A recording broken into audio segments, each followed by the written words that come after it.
Estamos de volta com o Direto do Plenário. A partir de agora você acompanha ao vivo a sessão de hoje do Supremo Tribunal Federal, dessa quarta-feira, aqui pela TV Justiça. Acompanhe agora com a entrada dos ministros, o presidente Dias Toffoli.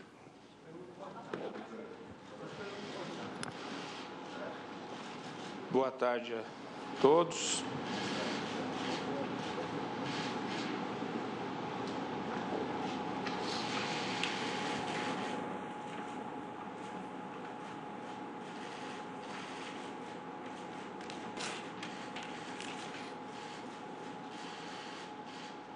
Podemos nos sentar.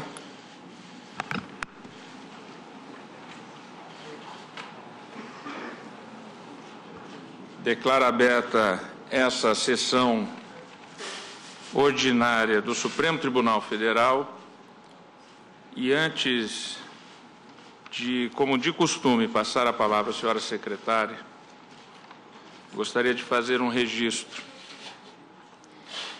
É com profundo pesar e tristeza que recebemos a notícia da tragédia em uma escola pública na cidade de Suzano, no estado de São Paulo, que tirou a vida e feriu estudantes, professores e funcionários. Em nome da Corte, manifestamos nossos sentimentos de pesar e de solidariedade às famílias e amigos da vítima e a toda a sociedade que também é vítima deste tipo de tragédia. Violências como essa não fazem parte da nossa cultura. A juventude traduz futuro e esperança. Não podemos aceitar que o ódio entre em nossa sociedade. Passo a palavra à senhora secretária, que fará a leitura da ata da sessão anterior. Ata da 6ª sessão extraordinária do plenário do Supremo Tribunal Federal, realizada em 13 de março de 2019. Presidência do senhor ministro Dias Toffoli, presentes à sessão os senhores ministros Marco Aurélio, Gilmar Mendes, Ricardo Lewandowski, Carmen Lúcia, Luiz Fux, Rosa Weber, Roberto Barroso, Edson Fachin e Alexandre de Moraes. Ausente, justificadamente, o senhor ministro Celso de Mello. Procuradora-Geral da República, doutora Raquel Elias Ferreira Dodge. Abriu-se a sessão às 9h30, sendo lida e aprovada a ata da sessão anterior. Pergunto se há alguma observação. Não havendo, declaro a ata aprovada. Ministro Marco Aurélio, da relatoria de Vossa Excelência, consta do item 6 da pauta de hoje, o 4º agravo regimental no inquérito 4.435, procedente do Distrito Federal. Sendo agravante Pedro Paulo Carvalho Teixeira, Eduardo da Costa Paz e agravado Ministério Público Federal. Em 20 de novembro de 2018, a turma, no caso a primeira turma, por maioria, acolheu a questão de ordem com ressalvas de entendimento e afetou o julgamento do agravo ao plenário nos termos do voto do ministro Luiz Roberto Barroso, que se tornou, então, redator para o acordo. Na oportunidade, falaram pelo Ministério Público a Subprocuradora-Geral da República, a competente doutora Cláudia Sampaio Marques, e pelos agravantes, doutor Ricardo Pierre Nunes. Sessão essa que, na época, foi presidida pelo ministro Alexandre de Moraes.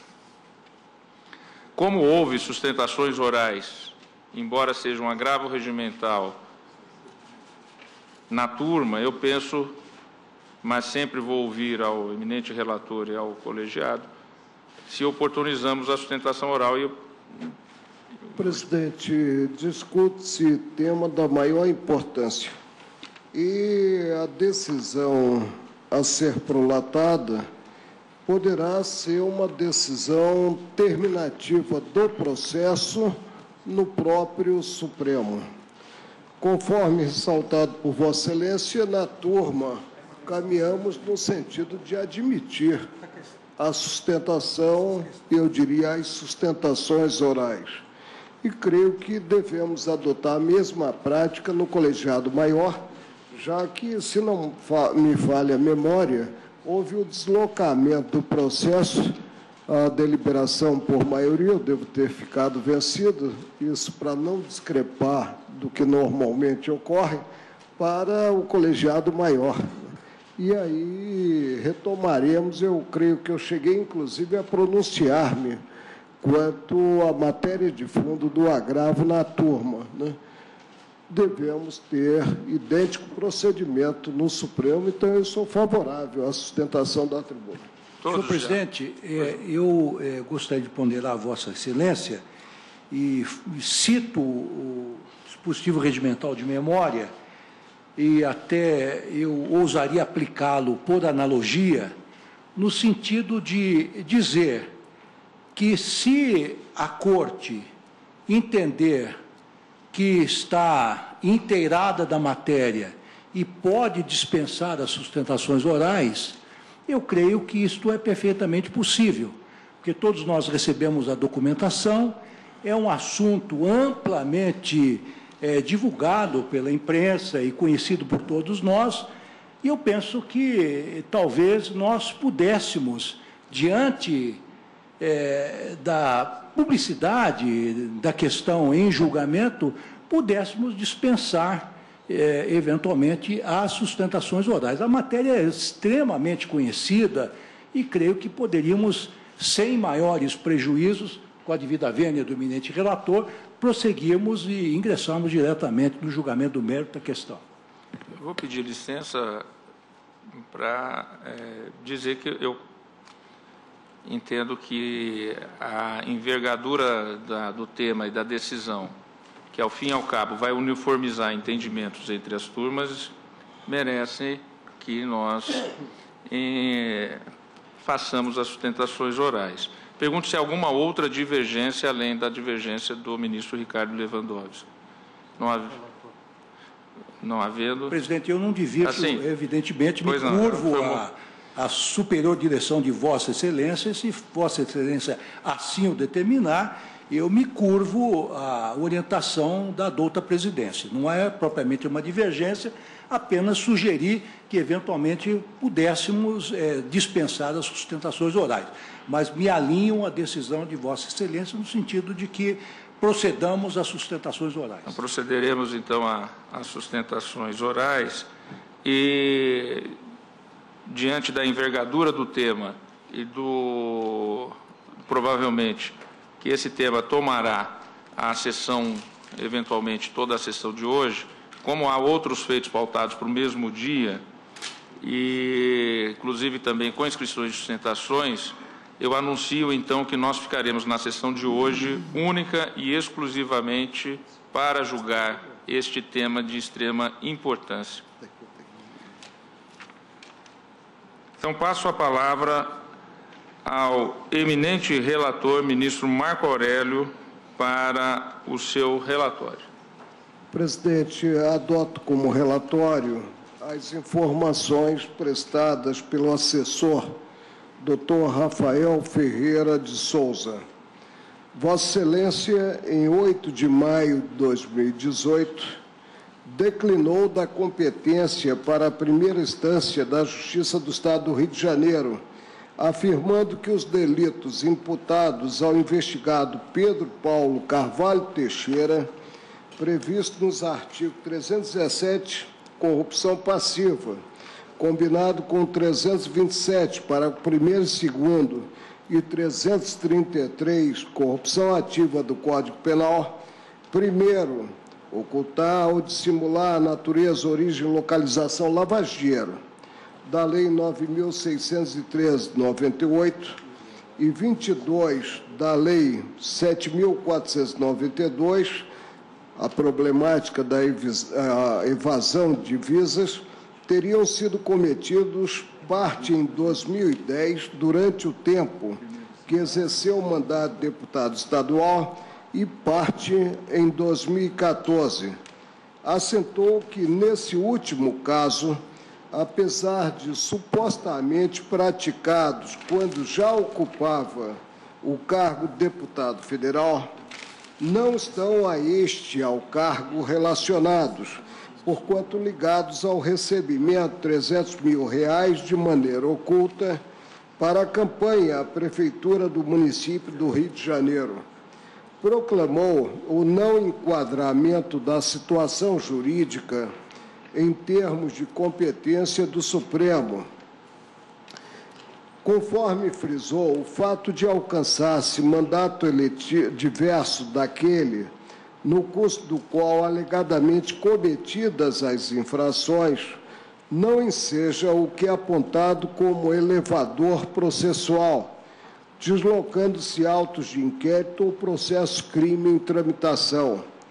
Pedro Paulo Carvalho Teixeira e Eduardo da Costa Paz, por meio da petição número 30.333/2018, subscrita por advogado credenciado, juntada à folha 345 a 348, interpuseram agravo. Pretendem a reconsideração do pronunciamento.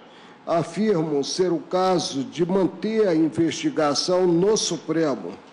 Destacam que a suposta doação ilegal realizada em 2014 diz respeito à campanha para a reeleição do primeiro agravante ao cargo de deputado federal e não a campanha para prefeito. Buscam comprovar a alegação a partir do depoimento colaborador Benedito Barbosa da Silva Júnior, consoante anexo 2 do acordo respectivo. Realçam encontrar-se exercendo o cargo de deputado federal, o primeiro agravante, Pedro Paulo,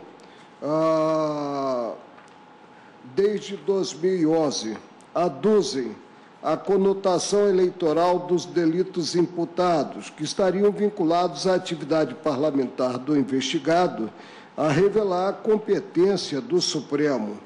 Sustentam ter o órgão acusador, no pedido de instauração do inquérito, veiculado tipificação penal dissociada do contexto narrado pelos colaboradores, no que não indicados por estes atos de corrupção. Ressaltam, referindo-se aos crimes ditos praticados em período anterior ao exercício do mandato de deputado federal, estarem ligados às mesmas pessoas alegadamente envolvidas naqueles alusivos ao ano 2014, considerado o cidadão Eduardo da Costa Paz e os colaboradores relacionados à Odebrecht. Asseveram ser recomendável que a investigação de todos os fatos permaneça reunida sob a jurisdição do Supremo, mencionando os artigos 78, inciso 4 e 79 do Código de Processo Penal. Requerem a reconsideração do ato agravado, sucessivamente a reforma pelo colegiado da decisão de declinação da competência, caso não acolhido o pedido anterior, a fixação da competência da Justiça Eleitoral do Rio de Janeiro. Habesta vista, a Procuradoria-Geral da República apresentou esta contraminuta, postulando parcial provimento do recurso. Destaca haver fatos sob investigação referentes aos anos 2010, 2012 e 2014. Quanto ao fato ocorrido no ano 2014, assevera tratar-se de solicitação e recebimento pelo investigado, deputado federal Pedro Paulo, de aproximadamente R$300 mil do Grupo Odebrecht, a título de doação ilegal vinculada à campanha para a reeleição ao citado cargo. O investigado Eduardo Paes, segundo o órgão acusador, teria sido um dos facilitadores da transação, no que é contatado o delator Benedito Júnior, diretor da empresa, viabilizando o repasse do dinheiro. conclui tratar-se de suposto delito eleitoral tipificado no artigo 350 do Código Eleitoral, omitir em documento público ou particular declaração que dele devia constar ou nele inserir, ou fazer inserir a declaração falsa ou diversa da que devia ser escrita para fins eleitorais, cuja investigação deve permanecer tramitando perante o Supremo, em razão do cargo, porquanto praticado o crime por deputado federal. No tocante à infração alegadamente cometida em 2010, alusivo ao recebimento de 3 milhões do Grupo Odebrecht, a pretexto da campanha eleitoral ao cargo de deputado federal, o Ministério Público frisa que Pedro Paulo, naquele tempo, exercia mandato de deputado estadual do Rio de Janeiro. Reporta-se a facilitação por Eduardo Paes no repasse do direito, no que realizado o contato com o delator Benedito, possibilitando a transação ilícita. Sustenta verificada a suposta prática de crime eleitoral, cuja investigação deve ser realizada perante a Justiça Eleitoral do Rio de Janeiro, uma vez que não ocorreu durante o exercício do mandato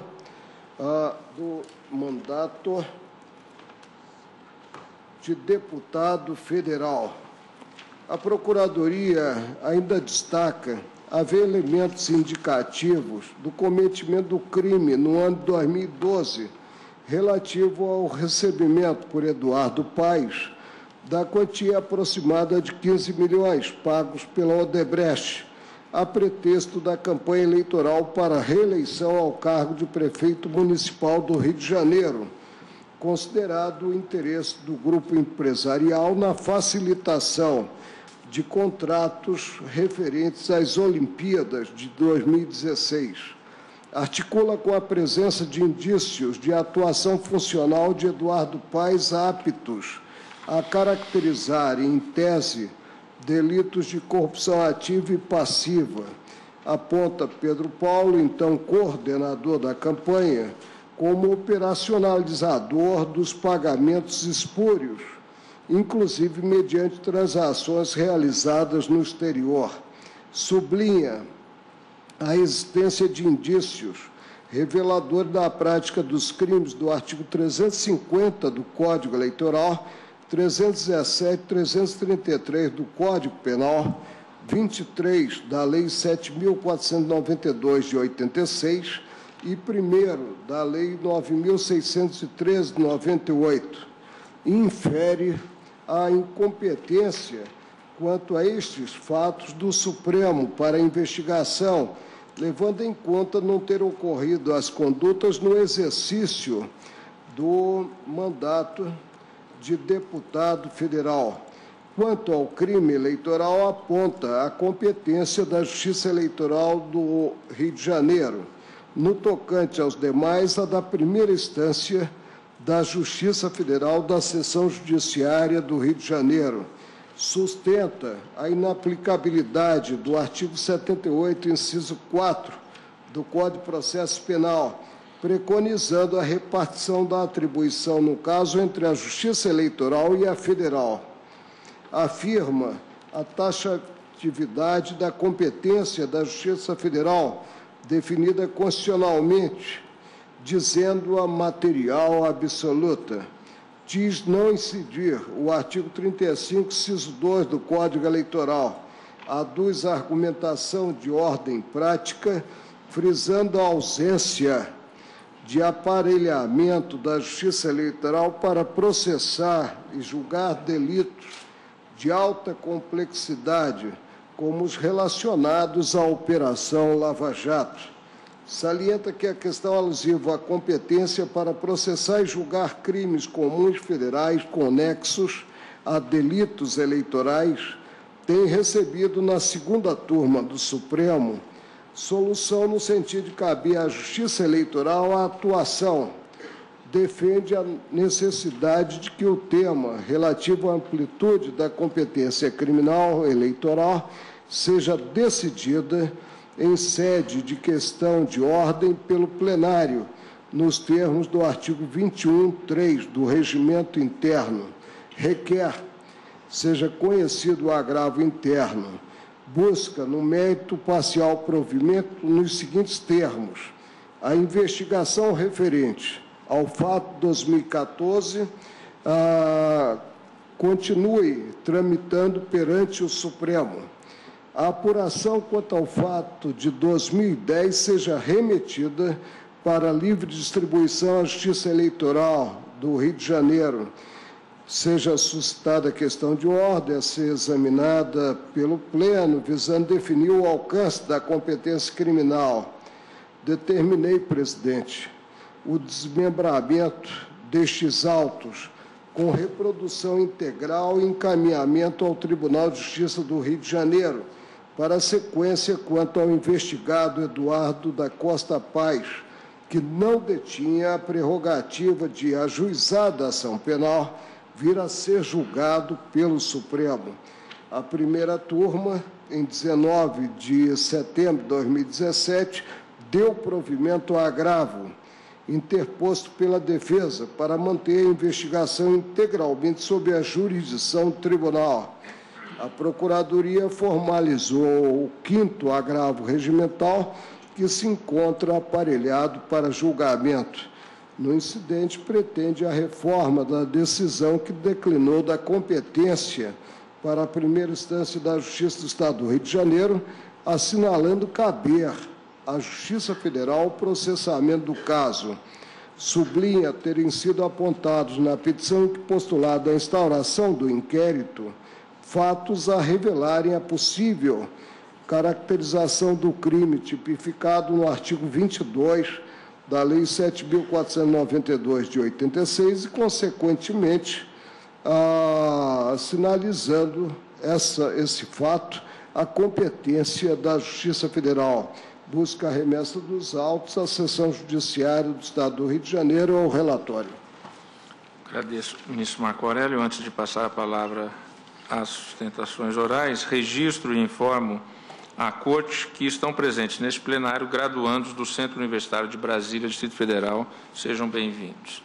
Falarão pelos agravantes o doutor Aristides Junqueira Alvarenga e o doutor Ricardo Pierre Nunes, que dividirão o tempo de 15 minutos a critério dos próprios causídicos. Depois falará pela Procuradoria-Geral da República, pelo Ministério Público, a doutora Raquel Elias Ferreira Dodge. Vejo que se dirige à tribuna o doutor Ricardo. Está com a palavra. Depois, de acordo com o tempo que quiserem distribuir entre si, o doutor Aristides pode ir à tribuna. Senhor presidente, pela ordem, por ocasião do julgamento na turma, houve uma discussão a respeito da ordem das sustentações orais.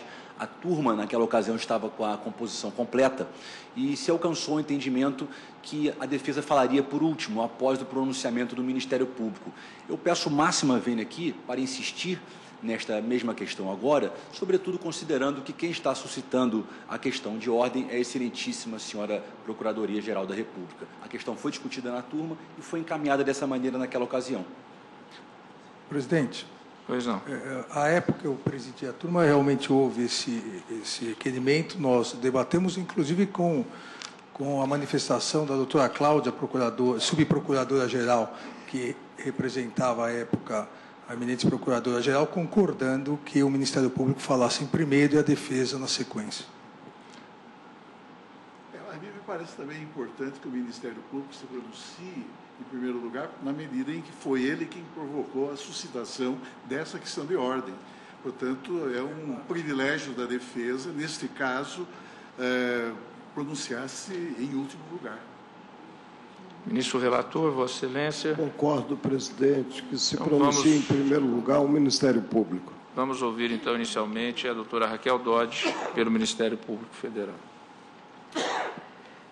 Senhor presidente, excelentíssimo senhor relator, senhoras ministras, senhores ministros, senhores advogados aqui presentes, também o Ministério Público entende que deveria falar nessa oportunidade em primeiro lugar, considerando ter provocado a subida dessa questão a este plenário, na expectativa de que se pacifique o entendimento do Supremo Tribunal Federal a respeito desta questão, que tem se revelado importante, seja do ponto de vista jurídico, seja do ponto de vista prático, no desenrolar de diversos inquéritos, diversas ações penais que estão em curso em todo o país e que tem a circunstância comum de verem crimes federais e crimes eleitorais processados em uma mesma peça processual de autoria do Ministério Público.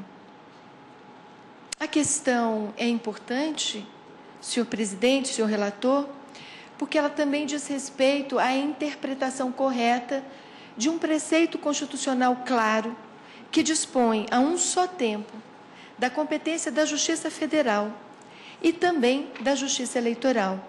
E peço a liberdade para que reler esse preceito que está contido no artigo 109 da Constituição e precisamente no seu inciso 4º, quando diz: aos juízes federais compete processar e julgar, inciso 4º, os crimes políticos e as infrações penais praticadas em detrimento de bens, serviços ou interesses da União ou de suas entidades autárquicas ou empresas públicas, excluídas as contravenções e ressalvada a competência da Justiça Militar e da Justiça Eleitoral.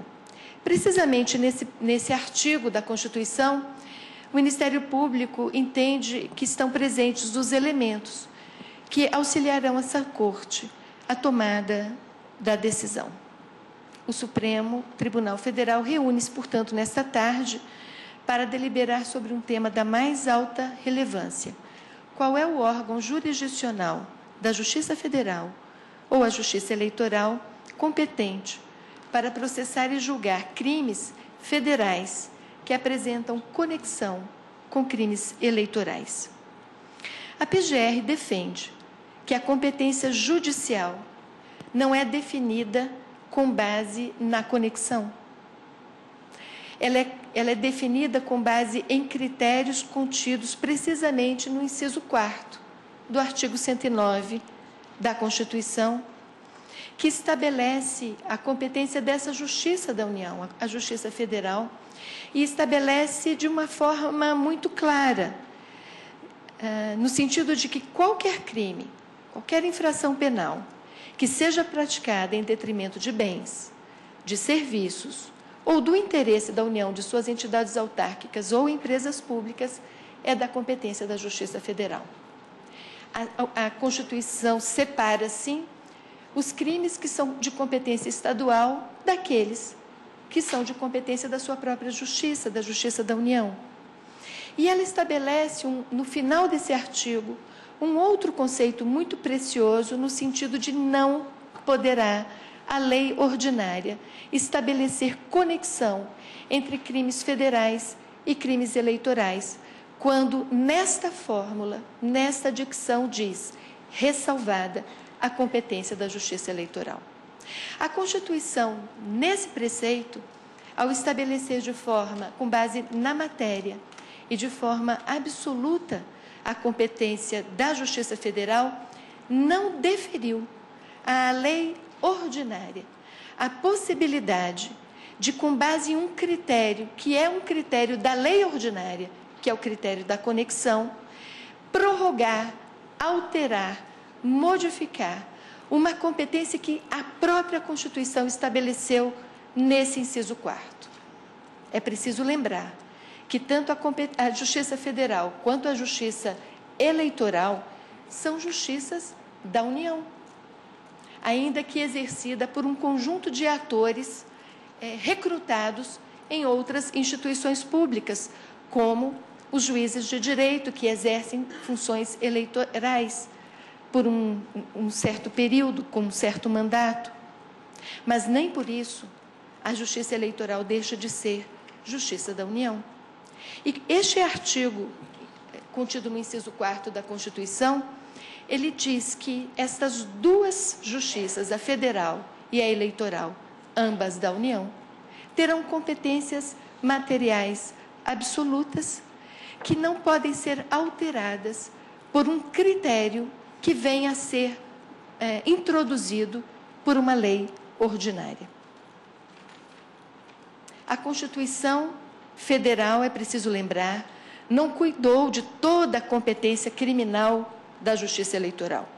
Ela trata, em vários de seus dispositivos, de alguns instrumentos jurídicos de natureza constitucional próprios e que poderão ser usados na Justiça Eleitoral, como o habeas corpus, o mandado de segurança, o habeas data, o mandado de injunção.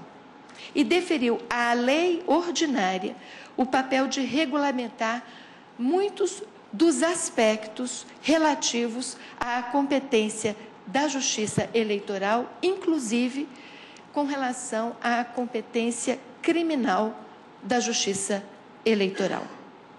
Já a competência criminal da Justiça Federal está inteiramente definida no inciso 4º da Constituição, este que eu acabei de fazer a leitura.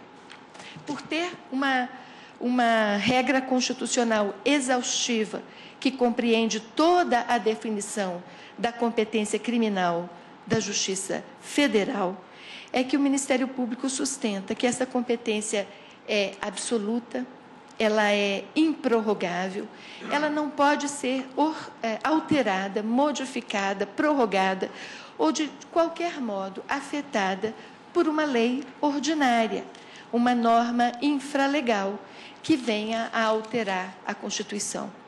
O nosso ordenamento jurídico, baseado na ideia da supremacia da Constituição e baseada na ideia de que todas as normas de natureza ordinária e infralegal têm de ter validade e têm que ser validadas pela Constituição, é que entende que a Constituição não pode ser interpretada a partir do que vier a dispor a lei ordinária.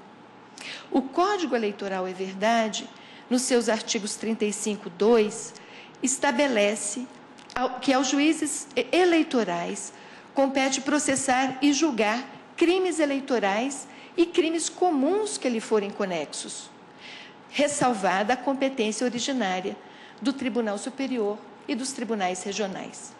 O Código de Processo Penal, no seu artigo 78, inciso 4º, estabelece regras que determinam a modificação de competência por conexão ou por continência, quando houver concurso entre a jurisdição comum e a especial. Mas nenhum destes dispositivos tem a prerrogativa de alterar aquilo que a Constituição estabeleceu como competência absoluta, material da Justiça Federal. A competência criminal da Justiça Federal é material e, por isso, ela é absoluta, ela é taxativa, está delineada na própria Constituição, no inciso 4º do artigo 109, e isso significa que os crimes ali previstos, apesar de serem, a rigor, crimes comuns, em contraposição à ideia de crimes políticos ou de crimes de responsabilidade, eles só podem ser julgados pela Justiça Federal, ainda que venha a hipótese de estabelecer-se conexão com crimes de qualquer outra natureza, como, por exemplo, os crimes eleitorais. Assim, as normas de natureza infraconstitucional que acabei de citar, o artigo 35(2) do Código Eleitoral e o artigo 78, inciso 4º do Código de Processo Penal, não modificam o âmbito de competência da Justiça Federal, porque esta competência é estabelecida numa regra constitucional. A lei ordinária não modifica a norma constitucional. O que modifica uma norma constitucional é apenas uma outra norma constitucional. Daí decorre que uma eventual conexão entre crimes comuns de natureza federal e eleitoral não se resolve subtraindo-se a competência da Justiça Federal. Muito ao contrário, deve resolver-se pela cisão entre as duas competências para processar e julgar crimes independentes, que a lei ordinária reúne pelo critério da conexão, muito mais para facilitar o exercício da jurisdição do que propriamente para ensejar o exercício desta própria jurisdição. A solução constitucional para os casos de conexão entre crimes federais e eleitorais é, pois, a de cindir a respectiva investigação penal e também a ação penal que vier a ser ajuizada. Essa solução, a da cisão, é consentânea com esta parte final do artigo 109, inciso 4º da Constituição, que, repito, expressamente ressalva do âmbito da competência da Justiça Federal os crimes eleitorais, ao dizer excluídas as contravenções e ressalvada a competência da Justiça Militar e da Justiça Eleitoral. Esta cláusula constitucional estabelece, portanto, que a Justiça Federal não poderá julgar os crimes eleitorais, mesmo que sejam conexos com crimes federais. Ou seja, em razão desta cláusula, não pode haver a reunião de crimes eleitorais e crimes federais conexos na Justiça Federal. E como a Justiça Eleitoral também não poderá julgar os crimes federais, a consequência é que o feito criminal, que tenha por objeto crimes dessas duas naturezas, deverá ser cindido, ao invés de ser reunido em uma dessas duas justiças. Com isso, evita-se que a Constituição seja afrontada e, ao mesmo tempo, prestigia-se a especialização da Justiça Eleitoral para cuidar dos crimes estritamente eleitorais. Veja-se que a solução aqui defendida é absolutamente simétrica do ponto de vista constitucional à solução que a jurisprudência adotou há anos e é pacífica em relação à conexão de crimes federais e de crimes militares, definidas inclusive nesse mesmo preceito do inciso 4º do artigo 109 e que consta, por exemplo, do enunciado 90 da súmula do Superior Tribunal de Justiça. Nestas hipóteses, o feito deve ser cindido de modo que a Justiça Federal processe e julgue o crime federal e a Justiça Militar processe e julgue o crime militar. Acrescento no ponto um dado de ordem histórica. Ao tempo em que os artigos 35.2 do Código Eleitoral e 78, inciso 4º do CPP foram editados, respectivamente em 1965 e em 1941, não havia no Brasil a Justiça Federal, que estava extinta desde o Decreto-Lei nº 6 de 1937 e só foi restaurada em 1965 pelo Ato Institucional número 2. Daí porque os legisladores ordinários, ao formular estes dois preceitos em códigos diferentes, simplesmente não tinham como considerar, para fins de disciplina normativa, as hipóteses de conexão de crimes de competência da Justiça Eleitoral e da Justiça Federal.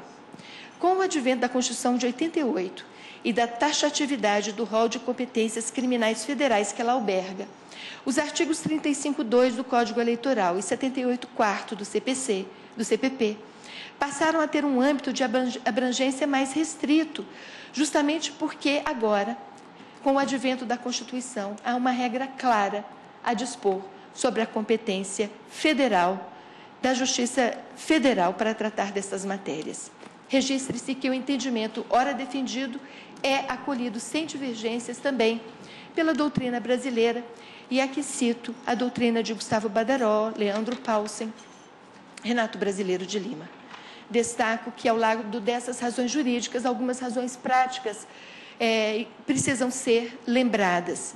Em primeiro lugar, há de se ter em mente que, a prevalecer a tese oposta à hora defendida, a consequência prática será a de remeter muitas investigações, centenas delas, e de centenas de ações penais, inclusive as em curso, que tratam de complexos crimes federais para a Justiça Eleitoral. Seria desejável esse efeito? em que pese a excelência dos serviços prestados pela Justiça Eleitoral, eu gostaria de realçar alguns aspectos. Em primeiro lugar, a razão de existência da Justiça Eleitoral, que é uma justiça estabelecida no Brasil, diferente de outras nações, para resolver problemas típicos do processo eleitoral. Trata-se de uma justiça que se renova a cada 2 anos em um processo eleitoral extremamente complicado. Ela é uma justiça estruturada em termos materiais e humanos para lidar com razões relativas ao desenrolar do processo eleitoral e não para lidar propriamente com complexos crimes federais que a Constituição entregou para uma justiça que especializou, estruturou e mantém para essa finalidade específica. A Justiça Eleitoral, ela tem uma composição mista, inclusive formada por advogados não togados e por juízes, que atuam conjuntamente com o propósito específico de assegurar a soberania popular que se expressa no pleito eleitoral na hora do voto. E para assegurar que partidos políticos e candidatos atuem de forma equitativa, paritária, com igualdade de oportunidades para conquistar o voto do eleitor. Essa é a missão precípua da Justiça Eleitoral. E por essas suas características e por esse seu escopo, não é uma justiça estruturada para estar vocacionada para lidar com tipos penais distintos daqueles que interferem diretamente com o processo eleitoral. A Justiça Federal, por outro lado, é diferente.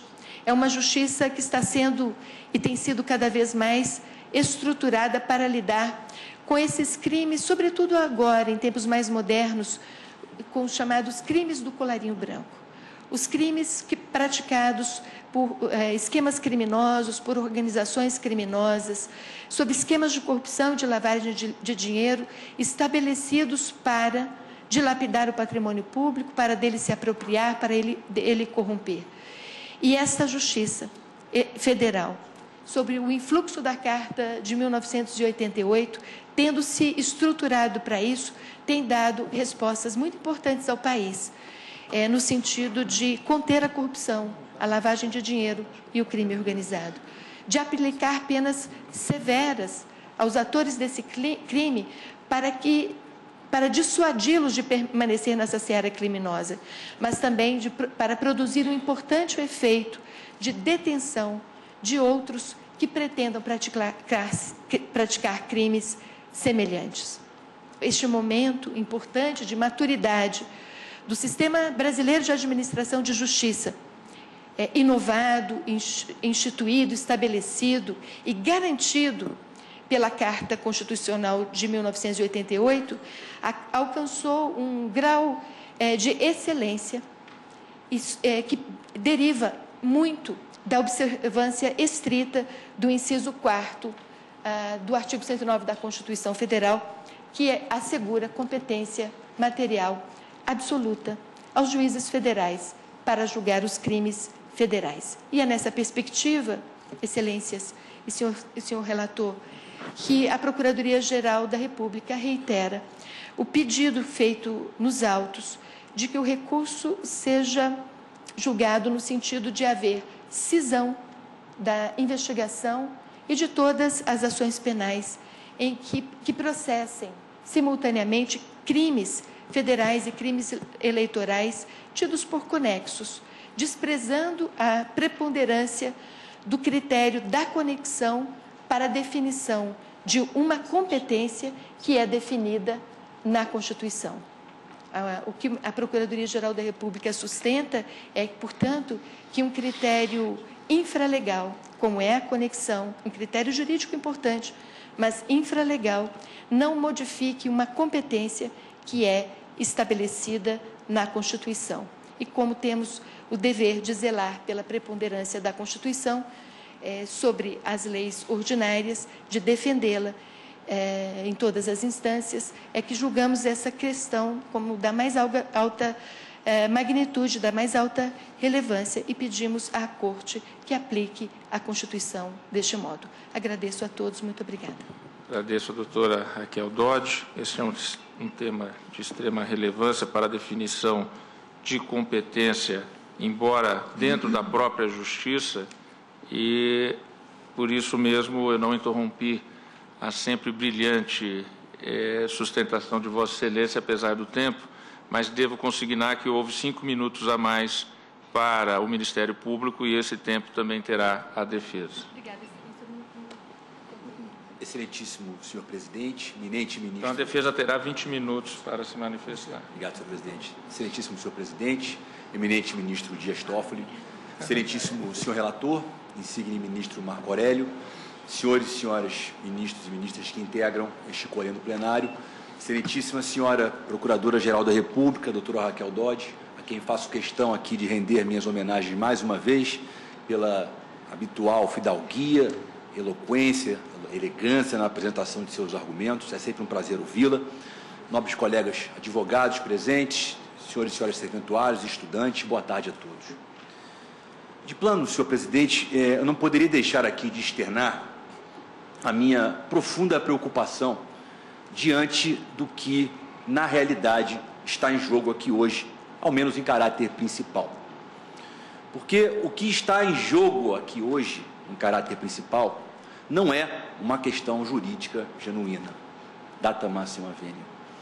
O que nós temos aqui em caráter principal preponderando é uma questão de natureza ideológica, que implica em um ataque ao próprio Poder Judiciário, que vai resultar em desacreditar o Poder Judiciário, como se seus integrantes, os integrantes de um tradicional ramo do Poder Judiciário, que é a Justiça Eleitoral, que tem prestado relevantíssimos serviços à nação nas últimas décadas, como se ela não fosse merecedora da confiança da sociedade, como se os seus membros fossem merecedores de uma espécie de captis deminúcio, porque não estariam habilitados a exercer a jurisdição em sua plenitude. E para que se chegue a essa conclusão, senhor presidente, senhores ministros, senhoras ministras, Vossa Excelência não precisa recorrer às minhas palavras. Basta atentar para o que diversos procuradores da República, integrantes das assim chamadas forças-tarefas criadas pela PGR, têm dito na imprensa, em artigos publicados, sobre o julgamento de hoje. Nos últimos dias foram vários artigos, e chamo aqui a atenção para um específico que me deixou de fato alarmado. Um artigo publicado no site O Antagonista, no último dia 9 de março, onde um procurador da República da Força Tarefa da Lava Jato de Curitiba tece algumas considerações muito alarmantes. O título desse artigo é o seguinte: procurador da Lava Jato denuncia o mais novo golpe do STF. Pasmem Vossas Excelências. O procurador sustenta nesse artigo, palavras dele, que estaria sendo ensaiado por ministros da segunda turma do STF um golpe contra a Operação Lava Jato. Este, senhor presidente, é o estado atual de coisas que vivemos nesse país. Um procurador da República, e não uma criança inocente de tenra idade, às vésperas de um julgamento no plenário do Supremo Tribunal Federal, vai à imprensa para se pronunciar sobre o julgamento e dizer que ministros da Corte estariam articulando um golpe. E Sua Excelência diz isso sem pudor, sem constrangimento, como se fosse a ordem natural das coisas, na expectativa de que Vossas Excelências se sujeitarão a esse tipo de ofensa e atenderão ao desejo da assim chamada Operação Lava Jato, alçada em tais condições ao status de instituição nacional, com vida própria, e há de quem ouse discordar da Operação Lava Jato. Esse ilustre procurador da República, neste mesmo artigo publicado no site O Antagonista no último dia 9 de março, ele prossegue dizendo o seguinte, abre aspas: esse entendimento pouco razoável, que é o entendimento que nós estamos aqui hoje discutindo, começou a ser costurado na segunda turma do STF desde o começo de 2018, com o envio à Justiça Eleitoral de diversos depoimentos relacionados à colaboração premiada da Odebrecht, em que se afirmava que o dinheiro sujo foi solicitado e pago a pretexto de ser usado em campanha política, fecha aspas. Mentira, falácia, tentativa assintosa de enganar o público, de desinformar a sociedade. Há pelo menos 20 anos, senhor presidente, pelo menos 20 anos, o plenário do Supremo Tribunal Federal adota esse mesmo entendimento que agora, 30 anos depois da vigência da Constituição de 88, desagrada ao Ministério Público.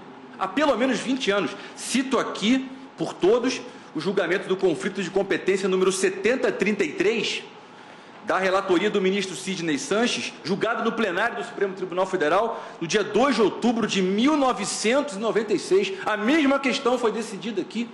E mais, em novembro do ano passado, a Corte Especial do STJ, à unanimidade, no julgamento do agravo regimental na ação penal número 865, da relatoria do ministro Herman Benjamin, enfrentou, não foi outra questão parecida, foi exatamente esta questão. A questão foi posta ali e a Corte Especial do STJ rechaçou a pretensão do Ministério Público, posta aqui hoje em termos idênticos. Na verdade, a Operação Lava Jato, ela nasceu sob a égide dessa jurisprudência. Ela prosperou e avançou sob a égide dessa jurisprudência. E ela continua avançando a olhos vistos. A cada dia que passa, nós vemos avanços da Operação Lava Jato. Então, como uma jurisprudência que é anterior à Operação Lava Jato, de décadas do Supremo Tribunal Federal, estaria agora a colocar em risco, nesse tom apocalíptico, a Operação Lava Jato? Mentira deslavada, data máxima vênia. E é a partir desta movediça base de mentiras que este procurador da República, neste mesmo lamentável artigo, diz o seguinte, arrematando, abre aspas: a Justiça Eleitoral não possui quadro próprio de juízes e promotores, mas sim membros de primeira instância transitórios. E a composição dos tribunais eleitorais é feita por magistrados 100% provenientes de indicações políticas. Fecha aspas. Esse discurso... Qual o nome desse procurador, por favor? Salvo engano, Diogo... O artigo está no site Antagonista, dia 9 de março. Se Vossa Excelência entrar no... Diogo, me esqueci o sobrenome agora, mas eu posso ver daqui a pouco, senhor presidente. Mas esse discurso do procurador em relação a essa composição 100% política dos tribunais... O procurador faz esse tipo de acusação ao Poder Judiciário Eleitoral do Brasil? Diogo Castor. Inacreditável, senhor presidente. Esse discurso, ele pode ser usado para atacar qualquer tribunal do país. Porque todos os magistrados dos tribunais do país são nomeados pelo Poder Executivo, seguindo o devido processo onde naturalmente ocorrem disputas políticas. Não há nada de errado nisso. Não há nada de suspeito nisso. Esse é o devido processo. É um mecanismo de freios e contrapesos que dá equilíbrio ao sistema de separação dos poderes, que, por sua vez, é o pilar estruturante de qualquer Estado que pretenda se credenciar como democrático e de direito. O Ministério Público parece se esquecer aqui que a sua chefia também se dá por um mandato transitório de 2 anos, também por nomeação do Poder Executivo, exatamente como ocorre nos TREs, exatamente igual. Então, por que o mandato transitório do juiz dos TREs incomoda tanto a PGR desta maneira? Por quê? A PGR, por acaso, e a chefia do Ministério Público em geral, elas se veem amesquinhadas no desempenho do seu mundo, por isso? Muito pelo contrário. O que nós vemos aqui, na PGR, é desassombro, independência, firmeza. Nós não vemos recuo da PGR aqui. Então, aparentemente, é só o mandato transitório dos juízes que incomoda o Ministério Público. Como eu disse, senhor presidente, não há aqui uma questão jurídica genuína data vênia. O que há é uma questão ideológica. Até mesmo porque não sabemos qual seria o impacto nesse discurso apocalíptico e dramático do Ministério Público sobre a justiça eleitoral da manutenção da tradicional jurisprudência do Supremo. Estamos falando de quantos casos aqui? De 100? De 500 casos? São 1.500 casos? 5.000 casos? 100.000 casos? Quantos casos são, afinal? Não se sabe, não há base empírica, não há base concreta para este discurso. Não há. O que nós podemos antever, na verdade, é que haverá sim um impacto administrativo e talvez até financeiro também, caso se acolha a questão de ordem, porque nós vamos passar a ter, da noite para o dia, uma investigação na Justiça Eleitoral, outra na Justiça Federal. 2 investigações simultâneas sobre fatos idênticos. Isso sim poderá causar um impacto administrativo e até financeiro, mas nós não sabemos porque isso não foi avaliado previamente ao julgamento. E afinal, senhor presidente, por que juízes togados, aprovados em dificílimos concursos públicos, não estariam habilitados a exercer a jurisdição penal em sua plenitude? O que haveria de tão especial assim, nos casos da Operação Lava Jato, que faria com que os juízes togados, aprovados nos difíceis concursos de ingresso na magistratura, não tivessem condições de julgar os casos, porque eles são um pouco mais complexos e um pouco mais difíceis, ou um pouco... a complexidade e a dificuldade são inerentes ao exercício da jurisdição, não é nada novo. Julgar é difícil, julgar é complexo, não é uma particularidade da Justiça Federal.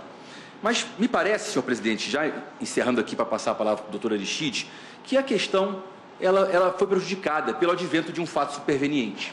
Posteriormente à afetação do caso ao plenário, nós tivemos um presidente da República eleito nas urnas. E este presidente da República, ele nomeou para o Ministério da Justiça o doutor Sérgio Moro, que é a principal personalidade da Operação Lava Jato. O Sérgio Moro, sem nenhum favor, é o rosto no Brasil e no mundo da Operação Lava Jato. E Sua Excelência acaba de encaminhar ao Congresso Nacional um projeto de lei disciplinando exatamente a questão que está aqui hoje em julgamento. Sua Excelência quer alterar o artigo 35, inciso 2 do Código Eleitoral e o artigo 79 do CPP. Encaminhou agora, mês passado, este projeto ao Congresso Nacional. Congresso Nacional este amplamente renovado, também ele gerando um sentimento de esperança, de expectativa na sociedade. Então, a questão agora ela mudou salvo o melhor juízo, mudou de feição. O Congresso Nacional não está em mora. A questão acaba de aportar no Congresso Nacional. Então, vamos deixar o Congresso Nacional exercer a sua competência legislativa. Vamos deixar o Congresso. A questão aqui, salvo o melhor juízo, ficou mais simples a solução dela. Basta observar e respeitar o princípio da separação dos poderes. Insisto, temos um presidente eleito, o longa-manos dele, o ministro da Justiça, elaborou um projeto, entendendo que essa questão depende de uma intervenção do Poder Legislativo, que ela não pode ser, esse entendimento não pode ser modificado pela via da hermenêutica, porque de legislata o que nós temos é um encaminhamento distinto daquele que a Procuradoria-Geral da República pretende. Já me alonguei demais, senhor presidente, sem maiores delongas, passo aqui a palavra ao meu estimadíssimo colega doutor Aristides Junqueira, meu mestre, amigo. Obrigado a todos, com licença.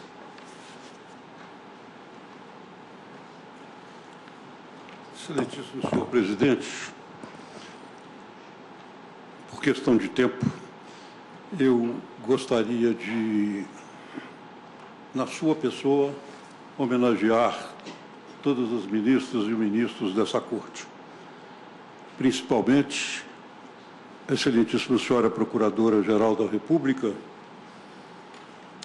que tão bem exerce seu papel e tão bem é contra qualquer desmando dentro do Ministério Público, porque eu acompanho isso diuturnamente como ex-membro da carreira. E eu teria uma preliminar de mérito a levantar aqui, embora seja também do recurso em julgamento. Na questão de ordem do inquérito 4428 do Distrito Federal, o ministro Gilmar Mendes tem num trecho de uma ementa o seguinte: nos termos da questão de ordem na ação penal 937, relator ministro Roberto Barroso, julgada em 3/5/2018, o ano passado, o foro por prerrogativa de função dos parlamentares federais é limitado aos, aspas, crimes cometidos durante o exercício do cargo e relacionados às funções desempenhadas. Se assim é, com esta restrição, eu lembro a vossas excelências que Pedro Paulo Carvalho Teixeira um dos agravantes, é deputado federal atualmente. E esse deputado federal, de acordo com esta jurisprudência, será julgado em primeiro grau de jurisdição, embora seja deputado federal. É essa a interpretação que o Supremo dá hoje ao texto constitucional.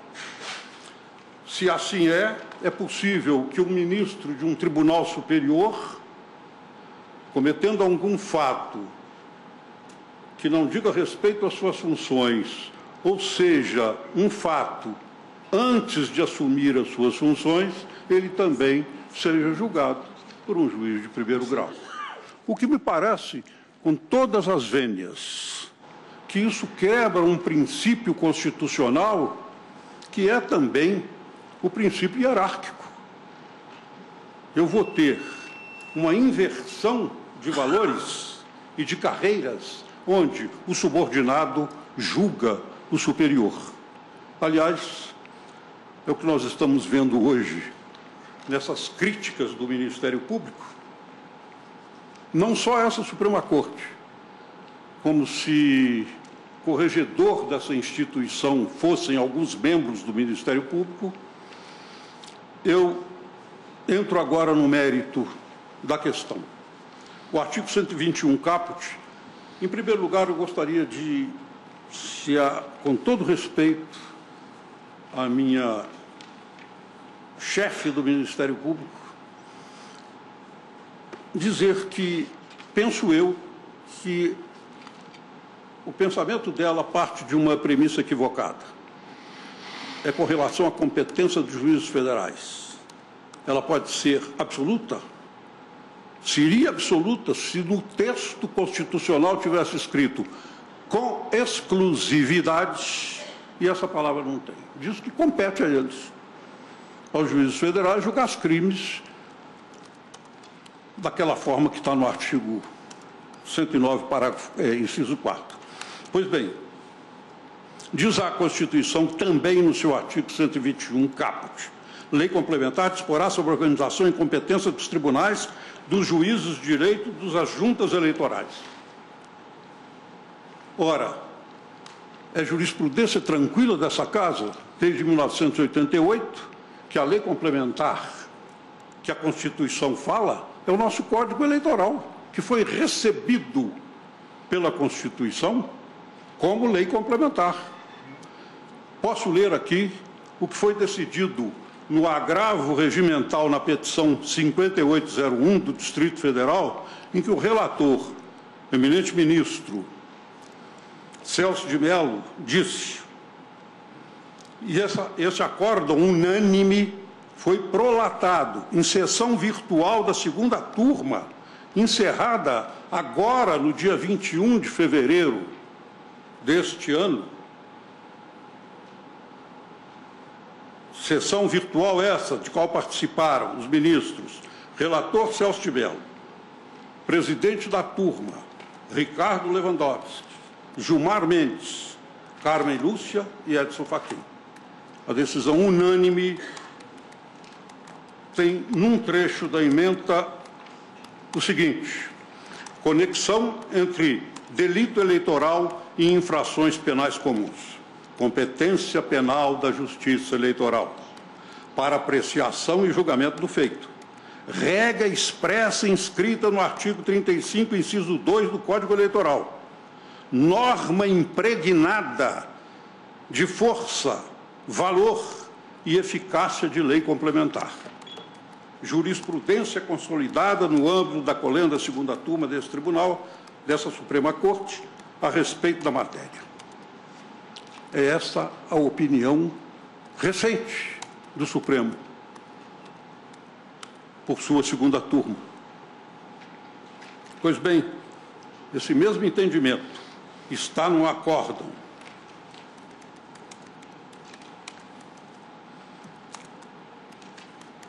no julgamento a que me referi na questão preliminar, em que foi relator o ministro Gilmar Mendes, do qual também participou o ministro Dias Toffoli. Este julgamento é do ano passado. Por fim, senhor presidente, senhores ministros, esse julgamento a que me refiro agora, de que foi relator o ministro Celso de Mello, se deu no dia 21 de fevereiro agora, do corrente, repito, e parece não ter sido percebido por alguns membros de uma entidade criada há um lustro pela criatividade midiática da Polícia Federal, ao dar o nome de uma de suas operações, como muitas, a um estabelecimento comercial de lavagem de veículos existente aqui no Distrito Federal. Essa entidade paralela ao Ministério Público Federal, ela tem sede na capital do estado do Paraná. E que, mediante panfletagem midiática, tenta causar constrangimento a essa excelsa corte, até mesmo como corregedora desse tribunal, esquecendo-se que uma das funções constitucionais do Ministério Público é a defesa da ordem jurídica, que não se limita ao combate ao crime de corrupção. Doutor Aristides. Estou terminando, excelência. Já procurei a compensação. Uma frase só. Mas tem funções outras muito mais relevantes, como a defesa do regime democrático e dos interesses sociais indisponíveis, como a defesa da infância, da juventude e da adolescência. Mais eficiente forma de prevenir a corrupção. Inclusive, para evitar o que foi objeto da nota inicial de Vossa Excelência, lamentando o episódio de Suzano, do Estado de São Paulo. Com essas considerações, senhor presidente, pedindo perdão pela ultrapassagem do tempo, e eu espero que essa Corte decida pela aplicação literal da Constituição no sentido da conexão determinada pelo Código Eleitoral, que é uma lei complementar a que alude a Constituição. Muito obrigado, senhor. Agradeço ao doutor Aristides Junqueira Alvarenga e também ao doutor Ricardo Pierre Nunes, que falou anteriormente em nome dos agravantes. Eu gostaria aqui de pedir licença ao eminente relator, ministro Marco Aurélio, se Sua Excelência assim o me permitir, para fazer um pronunciamento, sem entrar no mérito da causa institucional, em razão de ataques feitos à Justiça Eleitoral.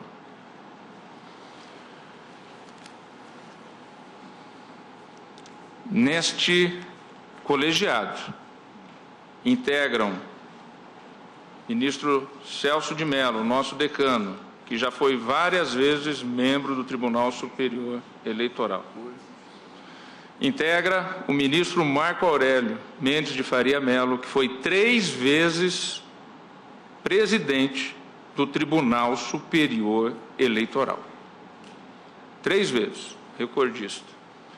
Ministro Gilmar Mendes foi presidente do Tribunal Superior Eleitoral por 2 vezes. Ministro Ricardo Lewandowski foi presidente do Tribunal Superior Eleitoral e já está na sua 2ª passagem naquela corte. Ministra Carmen Lúcia presidiu o Tribunal Superior Eleitoral. Ministro Luiz Fux recém-presidiu o Tribunal Superior Eleitoral. Ministra Rosa Weber, atual presidente do Tribunal Superior Eleitoral.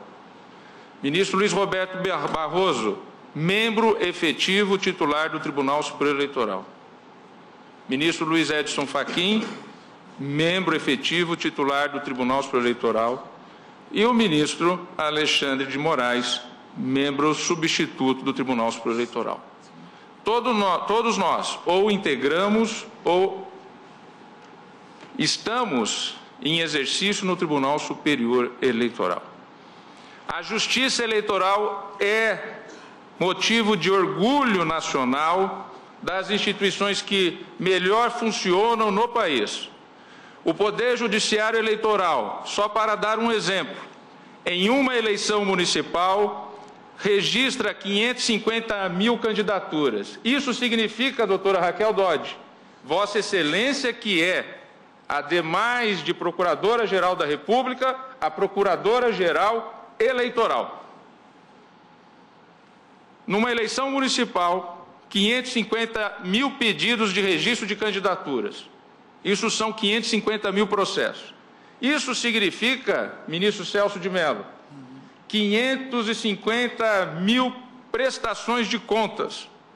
Só aí, ministro Marco Aurélio, 1.100.000 processos automaticamente que são julgados rapidamente pelo Judiciário Eleitoral. O Poder Judiciário Eleitoral, ministro Gilmar Mendes, nunca se intimidou com nada. Na Justiça Eleitoral já houve cassação de vereadores a prefeitos, a deputados estaduais, a deputados federais, a governadores de estado, a senadores da República.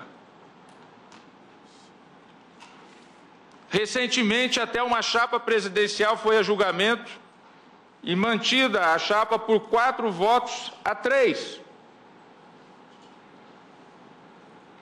A Justiça Eleitoral, ela é, de todos os ramos do Poder Judiciário Nacional, vamos e venhamos, a que é mais eficiente e a que é mais célere.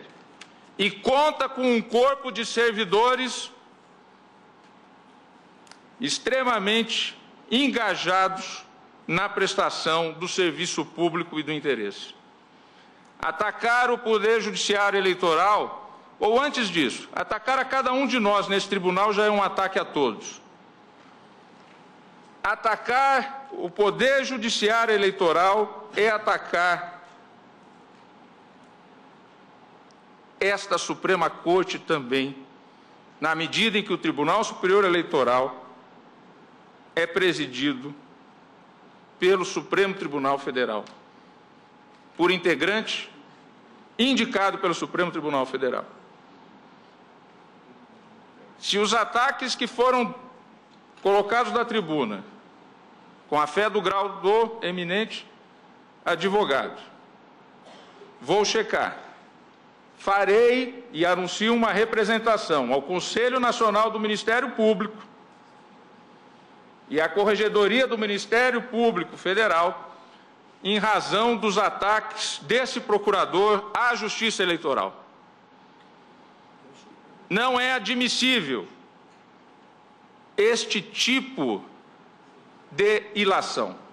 Críticas no debate jurídico, críticas a respeito do posicionamento técnico jurídico, da linha jurídica, isto é necessário, isso faz parte da dialética, por isso que os tribunais são feitos de maneira colegiada.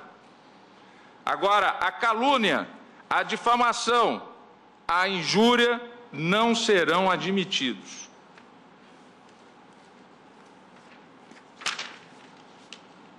O que está em debate neste julgamento é matéria que diz respeito a competências ditadas pela Constituição e pelas leis processuais infraconstitucionais. Não está em julgamento aqui o Poder Judiciário Eleitoral. Não está em julgamento aqui a Justiça Eleitoral. Até porque o mesmo Ministério Público que atua na Justiça Federal é o Ministério Público que atua na Justiça Eleitoral, pago pela União. A mesma Polícia Judiciária que atua na Justiça Federal, ministro Ricardo Lewandowski, é a Polícia Federal que é a Polícia Judiciária Eleitoral. Não há que se falar que há uma justiça que será melhor do que a outra. Todas são competentes, todas são eficientes e todas têm responsabilidade. E não há poder mais transparente que o Poder Judiciário. Todas as nossas sessões são públicas, transmitidas com acesso público. As discussões aqui, presidente do Tribunal Superior Eleitoral, ministra Rosa Weber, ministra Carmen Lúcia, que tive a honra de sucedê-la na presidência desta Corte. Ministro Luiz Fux, que presidiu. Ministro Luiz Roberto Barroso, ministro Luiz Edson Fachin, ministro Alexandre de Moraes. A discussão aqui é de natureza técnica processual. E temos que repudiar coletivamente e unanimemente os ataques ao poder judiciário eleitoral de nosso país, que honra este país, que atua de maneira eficiente, célere e competente, organizando as melhores eleições em todo o mundo. Isso é reconhecido mundialmente. Pedindo escusas ao relator e aos eminentes colegas por esta manifestação, sem entrar no mérito da discussão, porque jamais anteciparia o relator, em nome da instituição, da chefia do Poder Judiciário Nacional, do Conselho Nacional de Justiça, eu gostaria de fazer essas declarações. Ministro Marco Aurélio, para o seu voto. Presidente, a primeira parte do voto diz respeito ao que seria a atuação da turma. E nessa primeira parte, manifestei-me no sentido da rejeição da preliminar do requerimento formalizado pela Procuradoria-Geral da República de afetação do tema ao pleno. O colegiado deliberou de forma diversa. Então, está suplantada a matéria. A questão veiculada, presidente, não se mostra controvertida entre as turmas e os acordos formalizados pela segunda turma. Esses acordos encontram-se em consonância com a jurisprudência firmada pelo Pleno em outras ocasiões. Consoante se depreende dos depoimentos prestados pelos delatores, no termo de colaboração premiada 49, o fato ocorrido em 2014, consistente no recebimento de aproximadamente R$300 mil do Grupo Odebrecht a título de doação ilegal, diz respeito à campanha para a reeleição do investigado Pedro Paulo Carvalho Teixeira ao cargo de deputado federal e não à campanha para prefeito do município do Rio de Janeiro. Portanto, surgem vinculados ao mandato parlamentar desempenhado desde 2011, razão pela qual revelam-se aptos à manutenção da competência do Supremo para a supervisão da investigação. Verifiquem mostrar-se desimportante a persistência da competência do tribunal, a circunstância de os delitos haverem sido praticados em mandato anterior, bastando que a atual diplomação decorra de sucessivas e ininterruptas reeleições. Ante o quadro, no que concerne ao fato ocorrido em 2014, cumpre reconsiderar a decisão agravada, disse eu, no voto na turma, para assentar a manutenção da competência do Supremo. Quanto à conduta supostamente cometida no ano de 2010, alusiva ao recebimento de 3 milhões de reais do Grupo Odebrecht, a pretexto da campanha eleitoral ao cargo de deputado federal, observem tratar-se de período em que o investigado Pedro Paulo Carvalho Teixeira exercia o cargo de deputado estadual e não federal.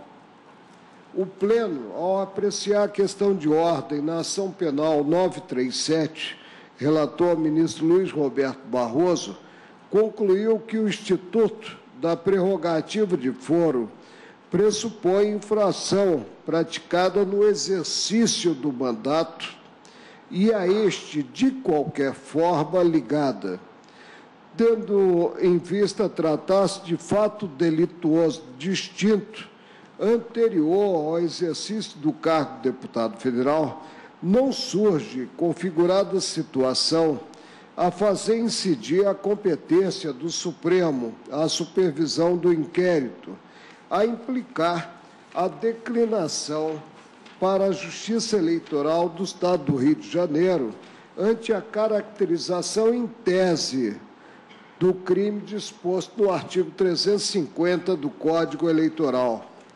No que concerne ao fato relativo ao ano 2012, consubstanciado no suposto recebimento por Eduardo Paes de 15 milhões a título de doação eleitoral à reeleição para a Prefeitura do Rio de Janeiro, a Procuradoria-Geral da República, dizendo haver indícios indicativos de visarem os valores recebidos, a atuação do investigado em favor do Grupo Odebrecht no âmbito dos contratos referentes às Olimpíadas de 2016, aponta indícios da prática em tese das infrações definidas no artigo 350 do Código Eleitoral e 317 e 333 do Código Penal.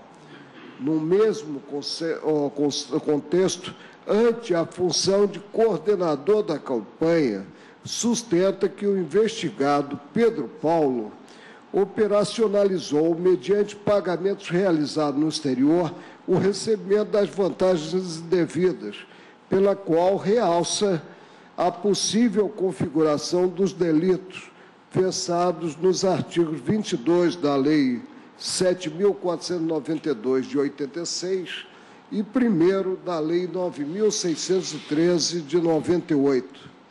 Os fatos revelam-se desvinculados do mandato de deputado federal atualmente desempenhado pelo investigado Pedro Paulo, não se inserindo na competência do Supremo. Tendo em vista o suposto cometimento de crime eleitoral e delitos comuns conexos, considerado o princípio da especialidade, tem-se caracterizado a competência da Justiça Eleitoral, no que, nos termos dos artigos 35.2 do Código Eleitoral, 78.4 do Código de Processo Penal, por prevalecer sobre as demais infrações, alcança os delitos da competência da Justiça Comum. O inciso 4 do 78 do Código de Processo Penal, como os colegas sabem, revela que, havendo o conflito, considerados crimes conexos, da competência da Justiça Especializada, da Justiça Comum, prevalece a competência da Justiça Especializada. Observem que a Constituição Federal, no inciso 109.4, ao estipular a competência criminal da Justiça Federal, ressalva expressamente os casos da competência da eleitoral. E aí eu transcrevo o preceito com essa ressalva. A definição da competência da Justiça Eleitoral, consoante dispõe o artigo 121, cabeça da Constituição Federal, foi submetida à legislação complementar. E transcrevo também, prefeito de documentação, esse artigo. A ressalva prevista no artigo 109.4, bem como a interpretação sistemática dos dispositivos constitucionais, afastam, no caso, a competência da Justiça Comum federal ou estadual, e, ante a conexão, implica a configuração em relação a todos os delitos da competência da Justiça Eleitoral.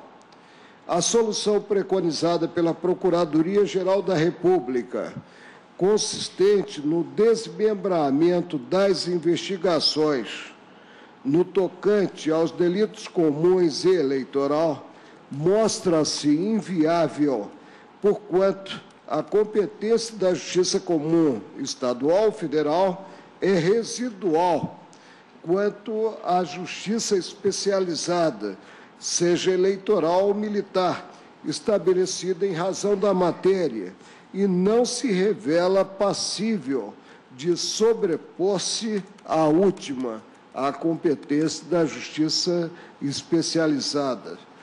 Frisa-se que essa ótica, já versada pelo Pleno do Supremo anteriormente, conflito de competência 7.033, relator ministro Sidney Sanches, e conflito de jurisdição 6070, relator ministro Moreira Alves, tem sido reafirmada pela expressiva maioria dos ministros da segunda turma, embargos declaratórios no agravo regimental, na petição 6.820, redator do acordo, o ministro Ricardo Lewandowski, e agravo regimental, no agravo regimental na petição 6.694, redator do acordo, Vossa Excelência, que preside hoje o Supremo. Ante esse quadro, provejo parcialmente o agravo protocolado pelos investigados para, no tocante ao fato ocorrido em 2014, reconsiderar a decisão recorrida e assentar a competência do Supremo. E a turma já havia afastado o desmembramento do inquérito, tendo em conta o envolvimento de investigado que não goza da prerrogativa de, presente ação penal, vir a ser julgado pelo Supremo. Por isso, não estou ferindo mais a matéria. E quanto aos demais delitos, supostamente cometidos em 2010 e 2012, declinar da competência para a Justiça Eleitoral do Estado do Rio de Janeiro. Considerada a remessa por conexão à Justiça Eleitoral, julgo prejudicado o agravo regimental interposto pela Procuradoria-Geral da República, no que voltado à fixação da competência relativamente ao delito de evasão de divisas da Justiça Federal.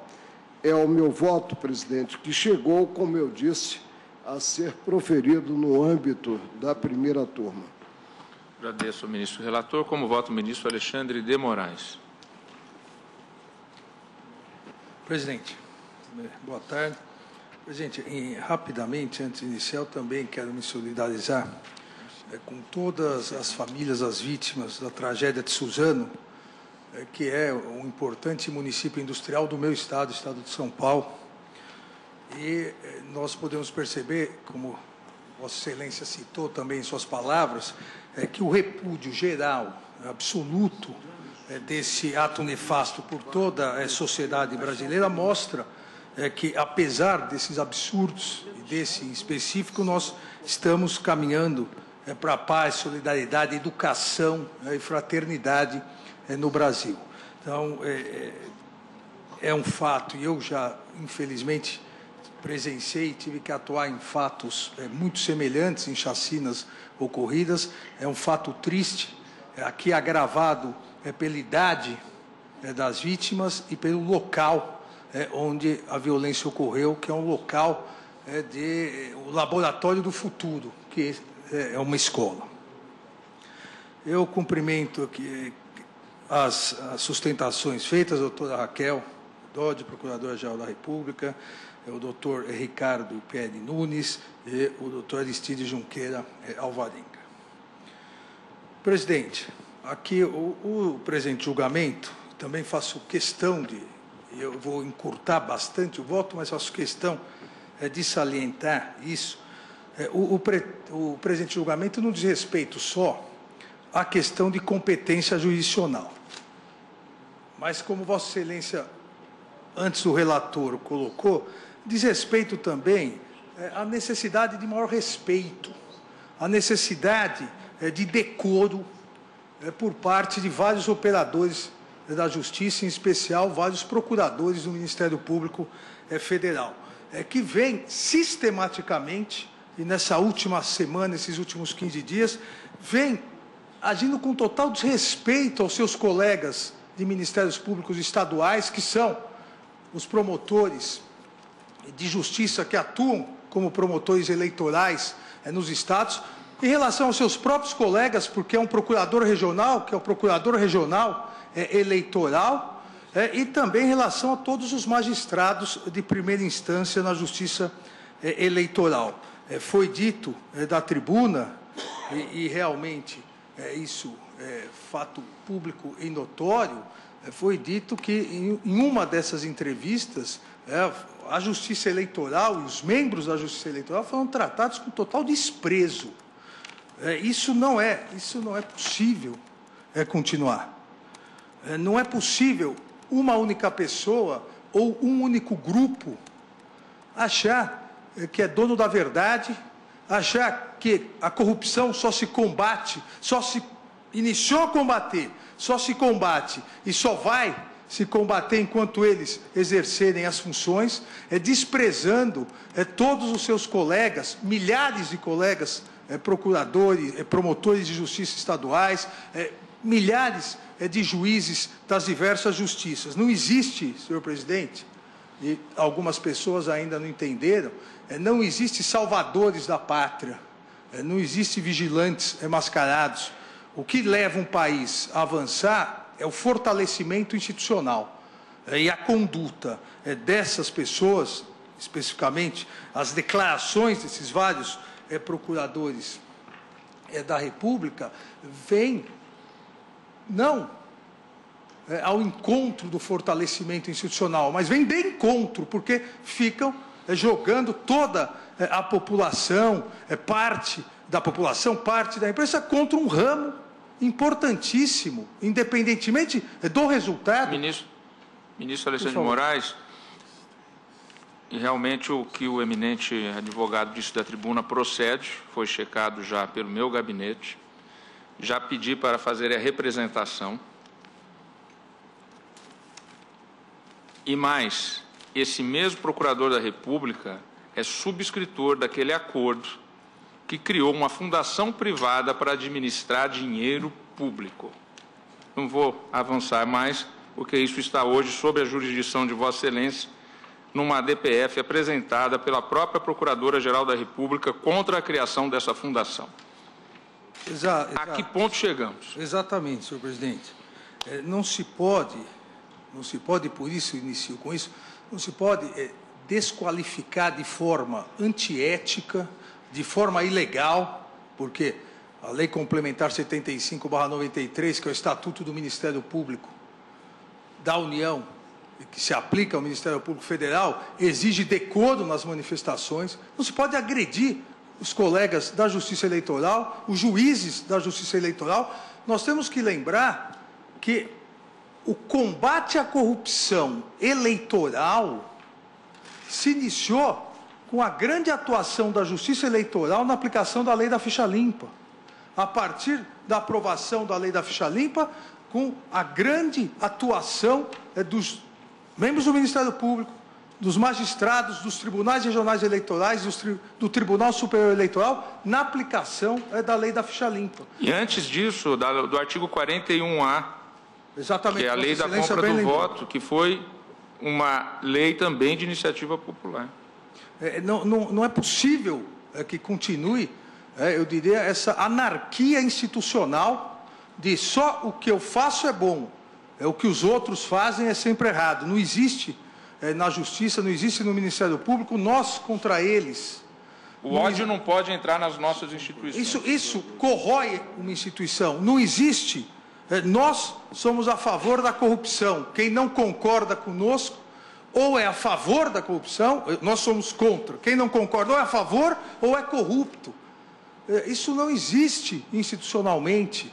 É por isso que todos os membros, seja do Ministério Público, seja da magistratura, têm a autonomia funcional para atuar, mas não tem a anarquia funcional de ficar criticando ameaçando e injuriando os demais colegas.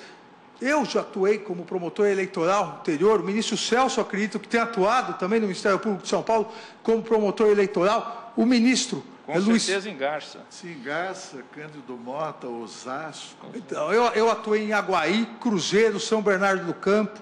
O ministro Luiz Fux várias vezes já narrou aqui as histórias de juiz eleitoral, o problema das urnas. Ou seja, era a justiça estadual. Das urnas de lona, das urnas de voto impresso. As urnas de lona ainda.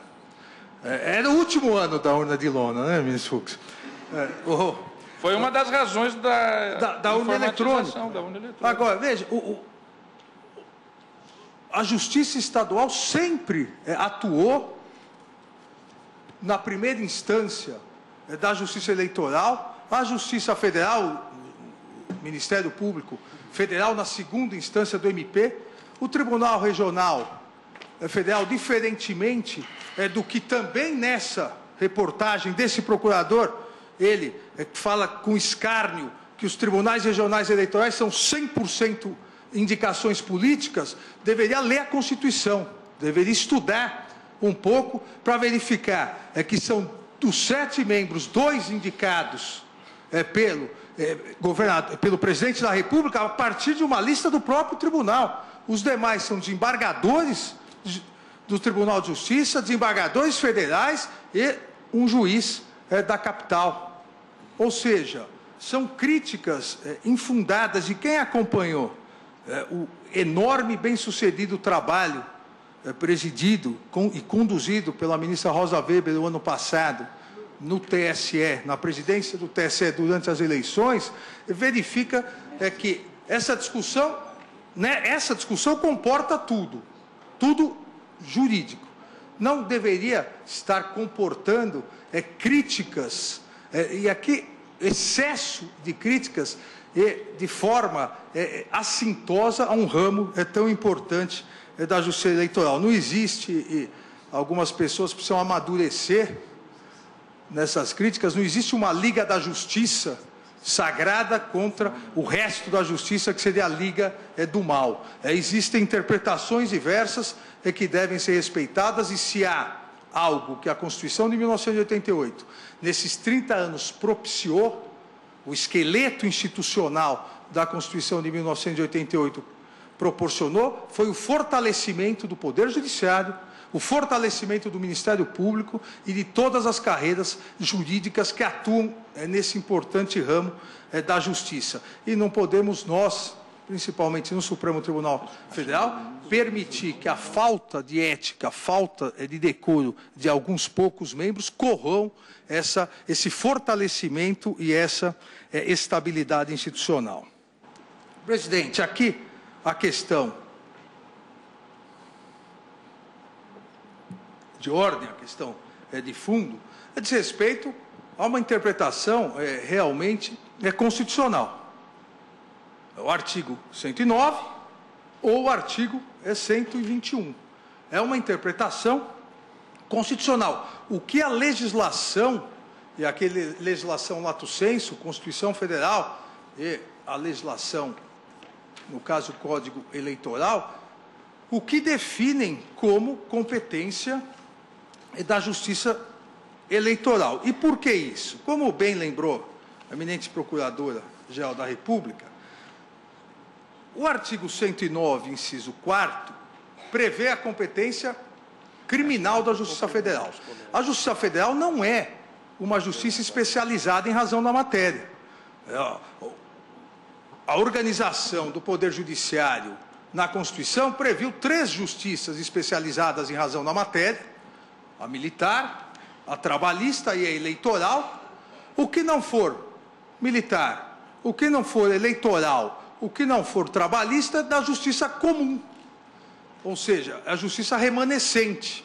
Se ainda, e sempre se surgem novas matérias, se ainda surge uma nova matéria não especializada, a justiça comum. A partir disso, a justiça comum, que ela se divide, é porque quando há o interesse da União, e os artigos 108 e 109 da Constituição disciplinam esse interesse, ao invés da justiça estadual, irá, o tema, não importa o tema da Justiça Comum irá para a Justiça Federal. Em relação aos crimes, o inciso 4º do artigo 109 diz: os crimes políticos e as infrações penais praticadas em detrimento de bens, serviços ou interesse da União ou de suas entidades autárquicas ou empresas públicas, excluídas as contravenções, porque há um artigo específico da Constituição que prevê competência da Justiça Estadual, e ressalvada a competência da Justiça Militar e da Justiça Eleitoral. Então, a primeira importantíssima premissa, entendo eu, para resolver essa questão, é a própria Constituição, no artigo 109, inciso 4º, ela excluiu, a Constituição excluiu da competência penal da Justiça Federal as contravenções, expressamente, e as competências da Justiça Militar e da Justiça Eleitoral. Quais são essas competências no âmbito criminal? E aqui há uma importante diferenciação entre a competência penal da Justiça Militar e a competência penal da Justiça Eleitoral, que não pode, a competência e os precedentes citados em relação à Justiça Militar, esses precedentes não podem ser utilizados como paradigma para a Justiça Eleitoral. Por quê? Porque ao excluir competência penal da Justiça Militar e competência penal da Justiça Eleitoral, nós temos que ver o que é de competência de cada um. Na Justiça Militar, o artigo 124, ele é taxativo. O caput do artigo 124. A Justiça Militar compete processar e julgar os crimes militares definidos em lei. Ponto. Os crimes militares definidos em lei. Ponto. Essa é a competência. Não houve uma janela de abertura legislativa para complementação, inclusive complementação a partir da conexão, da continência. A hipótese da Justiça Eleitoral é diversa. A redação em relação à Justiça Eleitoral é diversa. Enquanto na Justiça Militar se diz só crimes militares. Quais são os crimes militares? Definidos em lei. Na Justiça Eleitoral não se diz só crimes eleitorais definidos em lei. Pelo contrário, se diz lei complementar, é o caput do artigo 121, disporá sobre a organização e o que nos interessa no momento, e competência dos tribunais, dos juízes de direito e das juntas eleitorais. A Constituição de 1988, ela encerrou uma tradição do constitucionalismo brasileiro, só ausente na Constituição de 1937, e que se iniciou na Constituição de 34, com a constitucionalização da Justiça Eleitoral. 34 pulou 37, 46, 67, depois a emenda número 1 de 69, onde o texto constitucional, ele expressamente estabelecia a competência da Justiça Eleitoral, inclusive na matéria penal. Até 88,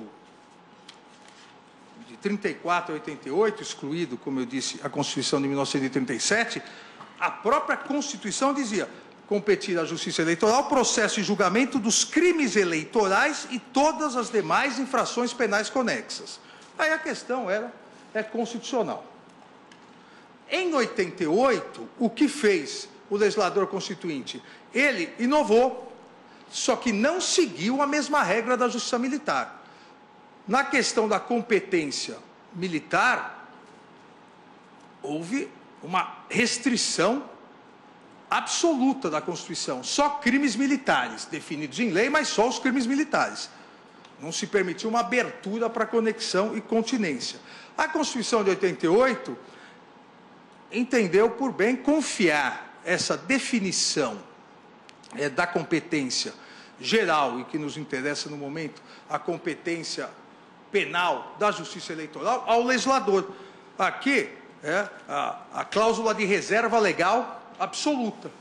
Ou seja, a Constituição deu ao Congresso a possibilidade da definição da competência da Justiça Eleitoral, inclusive penal, só que fez uma exigência: lei complementar. Mas a lei complementar, a legislação, ao definir a competência penal da Justiça Eleitoral, ela não está em conflito com o artigo 109. Ela está, desde que seja lei complementar, respeitando essa alteração proposta pelo legislador de 88 no artigo 121. Ou seja, quais crimes são de competência da Justiça Eleitoral? Os crimes definidos em lei complementar com base no artigo 121. Essa foi uma abertura ao legislador ordinário, desde que por lei é complementar. Houve aqui, diferentemente das outras constituições, houve aqui uma delegação ao Congresso Nacional.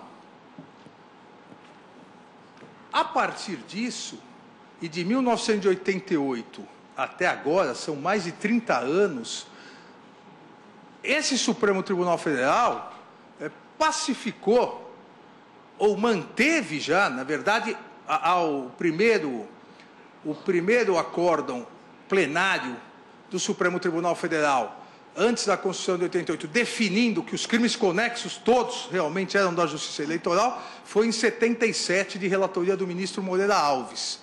Após a Constituição, o Supremo, em acórdão de relatoria do ministro Sidney Sanches, em 96, o Supremo reafirmou que o artigo 35, inciso 2, que prevê competir aos juízes eleitorais processar e julgar os crimes eleitorais e os comuns que lhe forem conexos, ressalvada somente a competência originária do Tribunal Superior e dos tribunais regionais, somente a competência originária, o Supremo Tribunal Federal fixou, a partir desse leading case relatado pelo ministro Sidney Sanches, e ressalto-se por unanimidade, foram 9 votos, não participaram da sessão, não votaram o ministro Rezec e o ministro Ilmar Galvão, por unanimidade, que a Constituição havia recepcionado o artigo 35, inciso 1º, ou seja, crimes eleitorais e os que lhe forem conexos, competência da Justiça Eleitoral.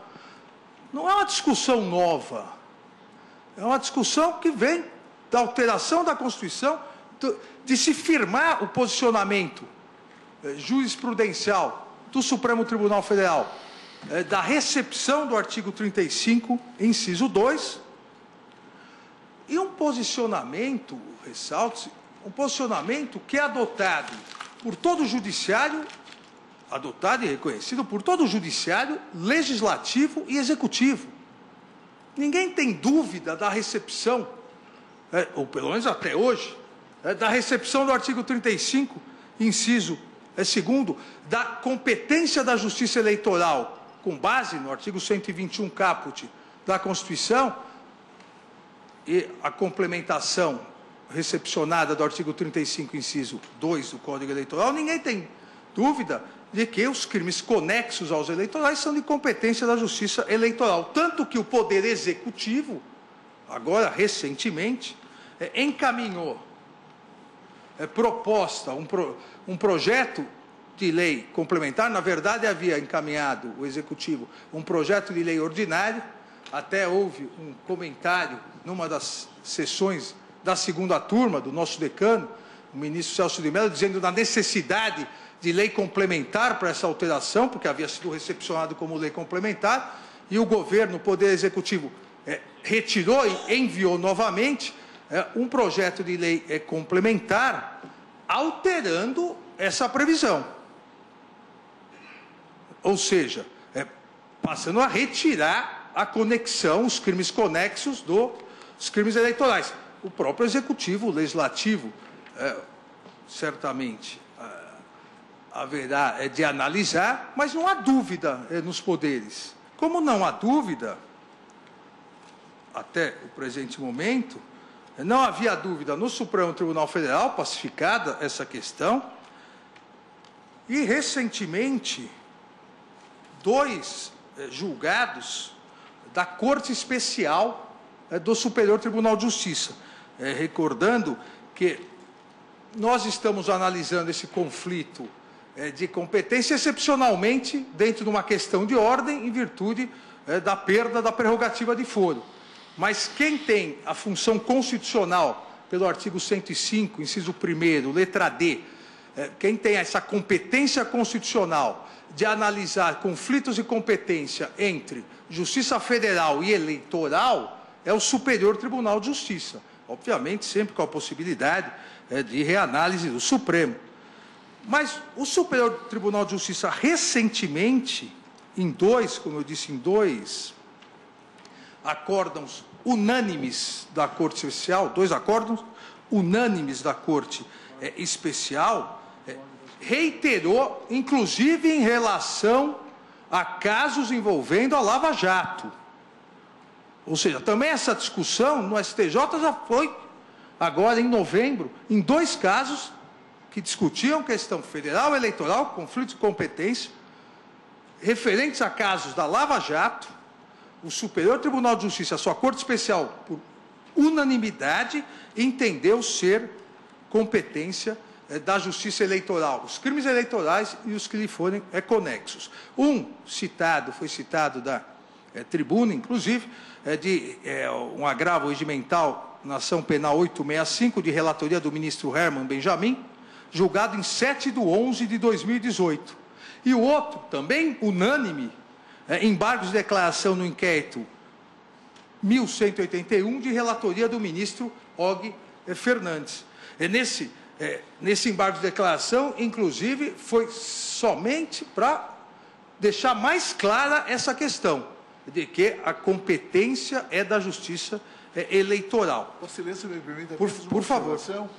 E mais, a Corte Especial do Superior Tribunal de Justiça, tanto nesses precedentes mencionados por Vossa Excelência, como naquele referido da tribuna, o agravo regimental na ação penal 865, num caso envolvendo o ex-governador Beto Richa do Paraná, Exato. no outro o ex-governador Pimentel de Minas Gerais, mas em ambos os casos o julgamento foi unânime e mais, nos precedentes agora mencionados por Vossa Excelência, a Corte Especial do STJ também firmou a orientação de que o órgão judiciário competente para dizer se há ou se não há conexão entre um certo crime eleitoral e uma infração penal comum é a Justiça Eleitoral. E se ela entender que não existe este vínculo de conexidade, este liame, então caberá à Justiça Eleitoral determinar a remessa das peças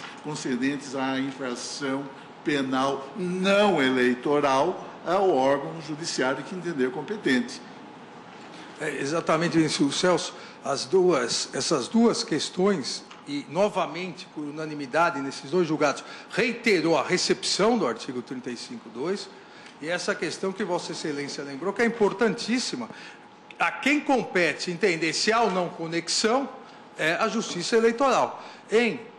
Entendendo não existir, remete à Justiça Federal. Até o ministro Og Fernandes utilizou um termo que, em outras palavras, que o STJ não poderia ficar fiscal de cada caso. Mandou para a Justiça Eleitoral, ou a partir dessa definição na Justiça Eleitoral, sucessivos conflitos de competência. Não, disse, se há um crime eleitoral e há crimes conexos, quem vai analisar a conexão é o próprio juiz eleitoral, e aí ou mantém a competência plena ou declina de parte, não havendo conexão, declina de parte à Justiça Federal. Então, senhor presidente, encerrando, é o mesmo posicionamento há 30 anos de toda a nossa doutrina.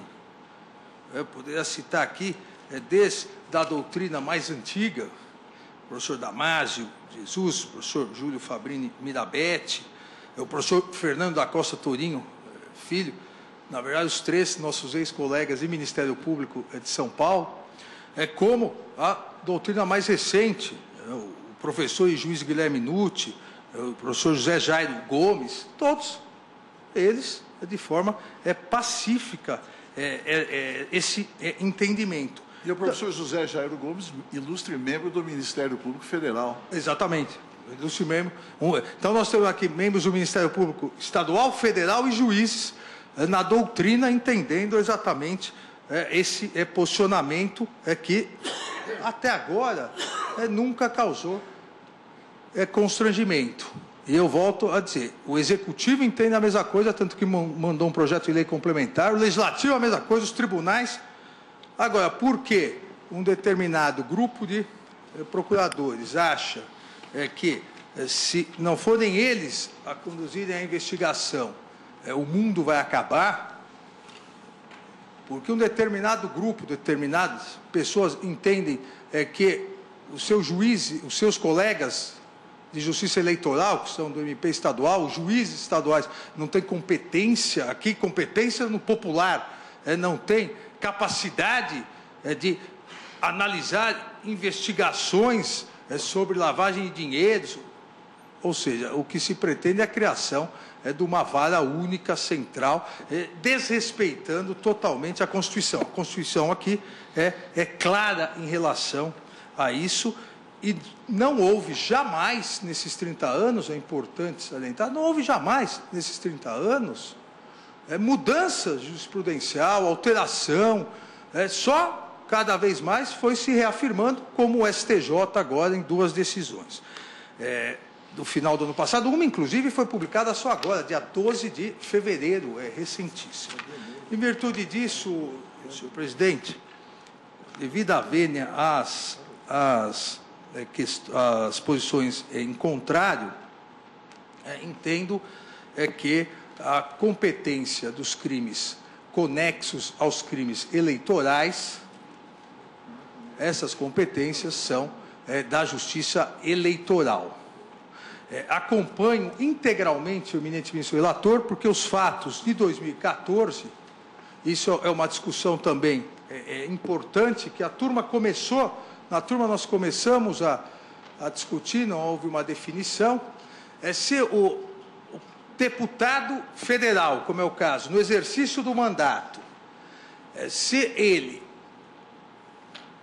se utiliza do Caixa 2 para sua reeleição, se isso é inerente ao cargo ou se isso não tem nenhuma relação com o cargo. Há posicionamentos respeitáveis dos dois lados. Não é só o deputado federal que pode praticar Caixa 2, mas não se exige crime próprio aqui.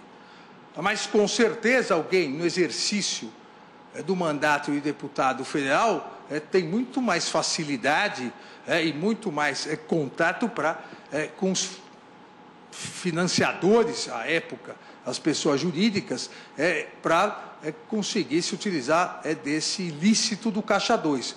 A sua proximidade com o corruptor, aqui na questão Caixa 2, a sua proximidade se dá pelo fato de ser deputado. Então, acompanho o eminente ministro relator, os fatos ocorridos em 2014 em relação ao deputado federal Pedro Paulo devem permanecer aqui no Supremo Tribunal Federal. Os segundo e terceiro grupos de 2010 e 2012, todos os fatos, os crimes eleitorais, em tese, imputados aos agentes e os crimes conexos, devem ser remetidos à Justiça Eleitoral do Rio de Janeiro e livremente distribuídos. Agradeço ao ministro Alexandre de Moraes. Eu verifico que vários colegas têm audiência, compromissos para esse horário, então vamos fazer um intervalo regimental, no tempo regimental, e retornamos depois para a continuidade.